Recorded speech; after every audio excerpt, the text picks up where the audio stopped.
This is our first visit to Portland. We've never been here before. Notice the rain. It's pretty easy to forecast. Except tomorrow. Right. Except tomorrow. We're here today because we got a wonderful opportunity.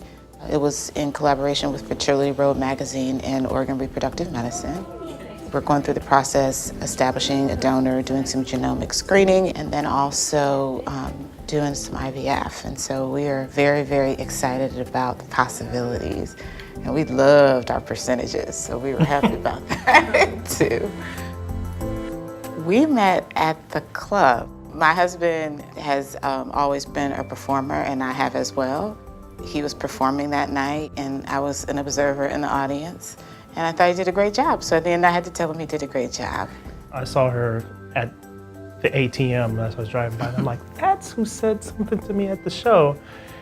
And then I was in class at Cleveland State at the time, and then said, you know, we need to go out. We have a dog, Duke. He's so cute. And sometimes Brandon says that I'm nicer to him than maybe everybody else. But he's just so sweet and kind. But yes, we always wanted to have kids. Yeah, I could always picture myself either playing with my son or taking my daughter out. And then when I met Heather, I was like, this would be awesome. We'll make great parents. I was never one of those girls that, used to dream about their wedding and meeting the right guy. I was always taught to be very ambitious and be very independent.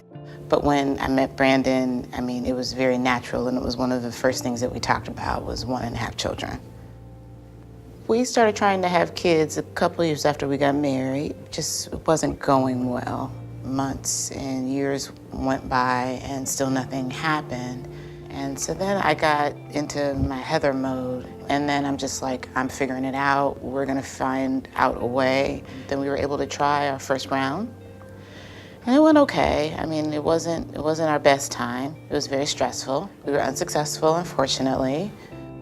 Then my doctor had informed us that we could do another round, and so we did that one. That one felt a lot better.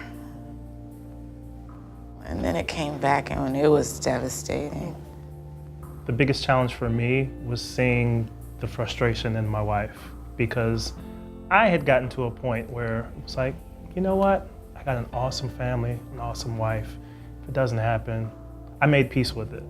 But to see how it was affecting my wife was the hardest part for me. The things we've used to stay hopeful are our support system kind of is Team Terry. That's kind of our slogan when we're feeling down. Team Terry, come on, we're fine.